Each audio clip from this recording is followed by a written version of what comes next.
ఈరోజు తెలంగాణ రాష్ట్ర వ్యాప్తంగా బీసీ రిజర్వేషన్స్ 42% కావాలని చెప్పేసి అన్ని రాజకీయ పార్టీలు బంద్కు పిలిపించాయి. ఇది వాస్తవానికి కేంద్రంలో బీజేపీ ప్రభుత్వం గవర్నర్ ద్వారా దీన్ని అబ్జెక్షన్ పెట్టేస్తా ఉంది. ఒకవైపు బీజేపీ ఈ బీసీల మంత్రి చెప్పుకుంటూ నేనే బీసీ అని చెప్పేసి ప్రధానమంత్రి గొప్ప చెప్పుకుంటున్నాడు.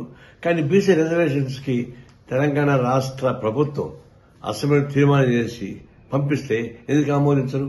మరి దేశవ్యాప్తంగా మీకు ఇబ్బంది అయితే తెలంగాణ రాష్ట్ర ప్రభుత్వం అడుగుతుంది కదా, అసలు తీర్మానం చేసింది కదా, దాని ఎందుకు ఆమోదించరు మీరు?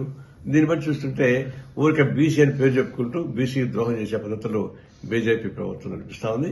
ఇప్పుడు తగుదనమ్మా అని చెప్పని తెలంగాణ రాష్ట్ర బీజేపీ కూడా ఈ బంధం పాల్గొంటా ఉంది.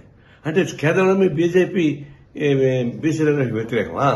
ఇక్కడ మీరు బీసీలకు కాబట్టి ఆందోళన చేస్తారా? ఎంత విచిత్రం ఇది!